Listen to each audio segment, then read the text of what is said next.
부모의 품으로 돌아가는 성인 자녀, 이른바 캥거루족이 늘고 고령화되고 있습니다.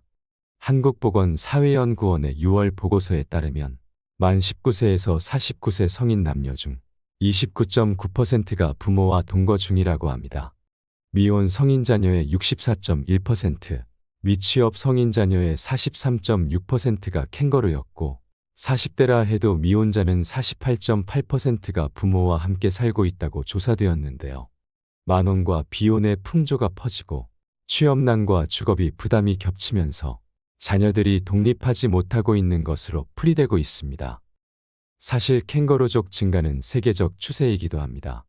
제2차 세계대전 후 태어난 베이비붐 세대가 고도 경제성장의 편승에 사회적 입지를 굳히고 자산을 축적한 반면 그 2세들은 산업이 성숙화하면서 성장이 둔화되는 시기에 사회에 진출했습니다. 고용과 자산 축적에서 애초에 불리한 구조라는 겁니다. 그래서 MZ세대는 부모보다 가난한 첫 세대라 불리고 있습니다. 캥거루들을 부르는 호칭도 국가마다 다양하다고 합니다.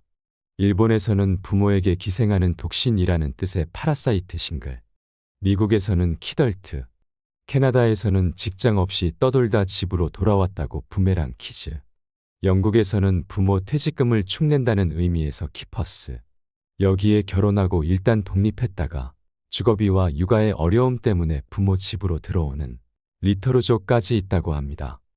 저출산 고령화로 인한 인구 구조 변화에서 한국은 일본을 약 15에서 20년 시차를 두고 따라간다고 이야기합니다. 20년 전 일본에서 일어난 일이 오늘날 한국에서 나타날 가능성이 매우 큰 것으로 예상된다는 얘기이기도 합니다. 요즘 일본에서는 캥거루족의 극단적 형태인 히키코모리, 즉 은둔형 외톨이의 고령화가 사회 문제가 되고 있습니다.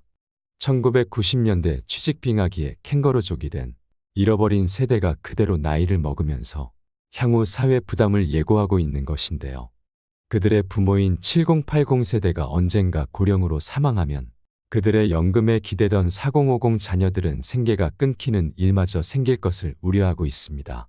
두 세대에 걸친 이런 고민을 4070 또는 5080 문제라고 부릅니다. 일본 정부는 숨은 히키코모리가 60여만 명이 넘을 것으로 추산하고 있다고 합니다. 그렇다면 우리 한국 사회는 과연 어떨까요? 한국 부모들은 자녀에 대한 무분별한 지원이 문제가 되고 있습니다. 많은 교육비를 투여한 것도 모자라 자녀가 결혼하면 집 팔고 대출받아 지원해주는 것을 당연하게 여기는 부모님들이 생각보다 많다고 합니다. 더 심각한 것은 결혼 후에도 사업자금이나 생활비, 교육비 등의 명목으로 손을 벌리는 자녀들이 적지 않다는 점인데요. 이렇게 되면 아무리 노후 계획을 탄탄하게 세웠다 하더라도 무용지물이 될 수 있습니다.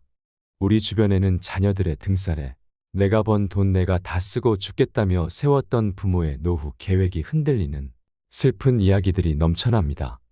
유전유효 무전무효라거나 미리 재산을 안 주면 시달려서 죽고 찔끔찔끔 주면 졸려서 죽고 다 주면 굶어 죽는다는 우스갯소리마저 나돌고 있습니다. 성인 자녀들의 입에서 노인은 돈 쓸 곳이 뭐가 있겠느냐거나 여유 있으면 도와주는 게 당연한 거 아니냐, 상속 미리 한다고 생각하면 되는 거 아니냐는 말이 나올 정도면 부모-자식 관계는 악화될 대로 악화된 상태라고 볼 수 있지만 이런 생각을 하는 자식들이 생각보다 많다는 사실이 참 마음 아프지만 현실이라는 겁니다.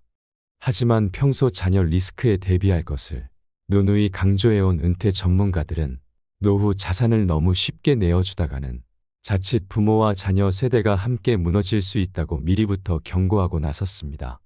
그렇다면 나이 들어 은퇴 후 자녀 리스크를 피하려면 어떻게 해야 할까요? 은퇴 전문가들의 조언을 종합해보면 이렇습니다. 첫째, 자녀에게 경제적 자립심을 갖게 해주고 금융 교육을 시키는 것이 명문대 졸업장보다 훨씬 중요하다고 말합니다. 자녀가 스스로의 힘으로 살아갈 수 있도록 교육해야 한다는 얘기인데요. 이것이 가능하려면 부모 스스로도 자녀에 대한 간섭이나 집착에서 벗어나야 한다고 말합니다. 특히 저성장 시대에는 여건에 맞게 소비를 조절하고 절약하는 능력을 갖추어야 한다고 입을 모아 이야기합니다. 둘째, 노후에는 목돈은 가능하면 현금 흐름으로 바꾸라고 조언합니다. 노인의 재산을 호시탐탐 노리는 세력은 도처에 있을 수 있으니 목돈 그 자체가 폭탄 같은 위험물일 수 있다고 말합니다. 목돈을 연금이나 배당 수익이 나오는 형태로 묶어놓으면 자녀건 사기꾼이건 손댈 수도 없고 노후의 시간을 자신의 편으로 만들 수 있다는 것입니다. 한 전문가는 말합니다. 그가 노인대상 강의에서 자주 언급하는 두 노인의 사례가 있다고 합니다. 10억 이상의 현금을 가졌던 A노인과 해마다 4천만 원 연금을 받는 B노인의 노후를 비교해서 말합니다. 두 분 모두 노안으로 10년째 요양시설에서 생활하고 있다는데요. 자녀들은 노부모를 극진히 모시지만 긴 병에 효자는 없는 법이지요. 그런데 A노인의 자녀들은 시간이 갈수록 어머니가 빨리 돌아가시기를 바라는 반면 B노인의 자녀들은 오래오래 사시기를 바라더라는 얘기입니다. 목돈은 주인이 오래 살수록 줄어들지만 연금은 삶을 이어가는 한 죽을 때까지 매달 따박따박 나오니 오래 살수록 유리하다는 설명입니다. 셋째, 부모의 자산 상태와 노후 계획에 대해 자녀들에게 정확히 설명해주고 부모의 노후도 소중하다는 점을 공유해야 한다고 말합니다. 부모 재산의 소유권은 부모에게 있다는 점도 분명히 해둘 필요가 있다고 합니다. 2020년생 기준 한국인의 평균 수명은 남성 80.5세, 여성 86.5세지만 유병기간을 제외한 건강수명은 66.3세에 불과하다고 합니다. 인생 막바지 17.2년을 시름시름 아픈 상태로 병원과 약에 의지해 살아가야 한다는 얘기입니다. 통계청 생명표를 뒤져보면 한국인의 평균 수명은 2012년 80.9세에 비해 2.6년 늘어났지만 건강수명은 0.6년 늘어나는데 그쳤습니다. 베이비붐 세대는 자녀 교육에 올인하는 동시에 부모 부양 부담도 짊어진 이른바 낀 세대입니다. 부모 세대가 80세를 넘어서면 건강이 급격히 악화되고 보살핌이 필요해지는 경우가 생길 확률이 높습니다. 자신의 노후 준비도 안 돼 있어 힘들지만 기나긴 간병 부담에 맞닥뜨리게 된다는 겁니다. 독박 간병의 고통은 겪어보지 않은 사람은 알 수 없다고 말합니다. 특히 노인의 정신적 퇴행을 가져오는 치매라도 걸린다면 간병하는 사람의 심신을 갉아먹는 재앙에 가깝습니다. 부모님은 내가 모시고 간다. 2013년 한류스타의 아버지가 이런 유서를 남기고 부모님과 함께 세상을 뜬 사건이 일어나 세상을 놀라게 했던 적이 있습니다. 평소 극진한 효자였던 아버지는 연예인인 자녀들을 배려해 혼자 부모 간병 부담을 짊어졌고 우울증에 걸렸을지언정 힘들다는 내색조차 비치지 않았다고 하는데요. 오랜 세월 부모님 밥을 떠먹여 드릴 정도로 간병에 몸바쳐온 효자가 부모를 살해한 페류나가 돼버린 너무 가슴 아픈 사건이었습니다. 이 문제를 먼저 맞닥뜨린 일본에서는 노후 가장 큰 리스크로 간병 파산을 들고 있습니다. 돈 문제뿐 아니라 간병 탓에 직장을 포기하거나 이혼하는 경우도 적지 않다는 것입니다. 간병퇴직이라는 말이 신조어가 됐을 정도라고 하는데요. 노인이 노인을 간병하는 노노 간병, 병자가 병자를 간병하는 상황을 견디다 못해 동반 자살이나 간병살인도 자주 벌어진다고 합니다. 유아라 에스코 일본복지대 교수의 2016년 집계에 따르면 과거 18년간 일본 언론의 한 줄이라도 보도된 간병살인과 동반자살은 716건에 달했다고 합니다. 부모 간병을 둘러싼 잔혹사는 각종 드라마와 소설의 소재가 되기도 하지만 이제는 부모를 버려야 한다라는 섬뜩한 제목의 책도 나왔습니다. 종교학자이자 전 대학 교수인 작가는 고령화 시대에도 과거처럼 자녀와 부모에 대한 유교적 관념에 집착하다가는 다 함께 쓰러지게 된다고 책에서 주장하고 있는데요. 책 앞머리에 소개된 2016년 일본 도네가와 강동반 자살 미수 사건이 그런 예가 될 수 있다는 겁니다. 직장도 그만두고 노부모를 돌보던 40대 딸이 차에 부모를 태운 채 도네가와 강에 뛰어들어 노부부는 사망하고 자신만 살아남았습니다. 어머니는 10여 년 전부터 치매 증세였고 아버지는 질병으로 열흘 전 다니던 직장을 그만두었습니다.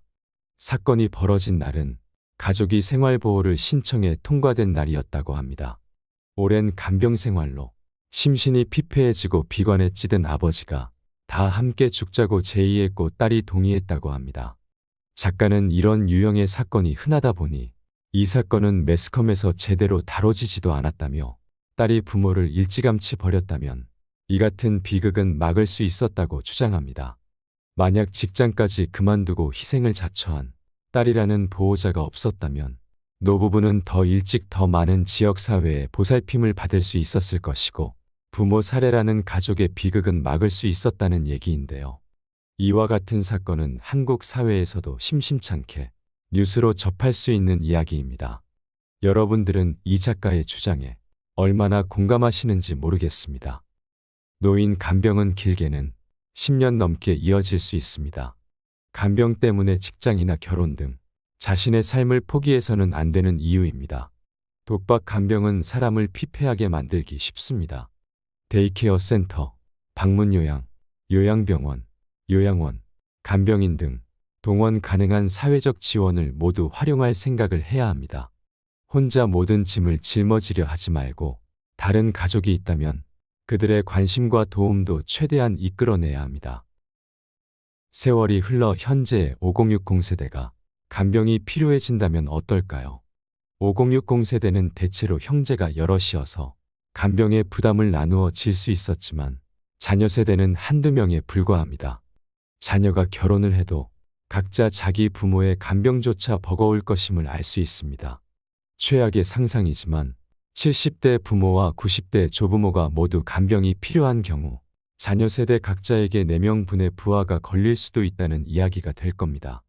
결론을 말씀드리자면 우리 5060 세대는 자녀에게 간병을 기대할 수도 없고 기대해서도 안 된다는 이야기입니다. 그렇다면 베이비붐 세대가 본격적으로 간병을 필요로 하기 전 사회에 여력이 있을 때 간병의 사회적 지원 방식과 서비스 질을 높이려는 노력이 절실하게 필요합니다.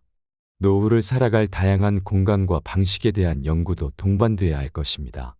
5060 세대는 밑빠진 독에 물 붓듯 교육비를 쓰는 대신 훗날 사랑하는 자녀에게 부담을 주지 않기 위해 스스로의 간병을 준비한다는 마음 자세가 무엇보다 필요한 시점입니다. 이제는 자녀들에게 나의 노후를 의지하고 기댈 수 있는 시대는 아닌 만큼 우리 스스로 더욱 건강하고 활력 있게 행복하게 살아야 합니다. 자녀들도 스스로 건강도 챙기고 스스로 행복하고 즐겁게 살아가시는 부모님이 계시다는 것을 가장 큰 복으로 여기고 감사해야 할 것입니다. 나도 행복하고 자녀도 행복한 것이 참 좋은 인생이겠지요. 자식에게 부담 주지 말고 반대로 자식들도 나이 든 부모에게 의지하지 말고 서로 독립적으로 살아가야 합니다.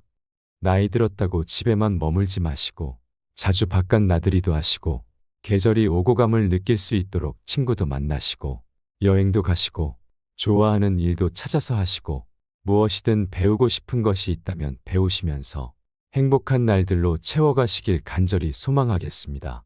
오늘이 우리가 살아있는 날의 가장 젊은 날이라는 사실을 꼭 기억하셨으면 좋겠습니다.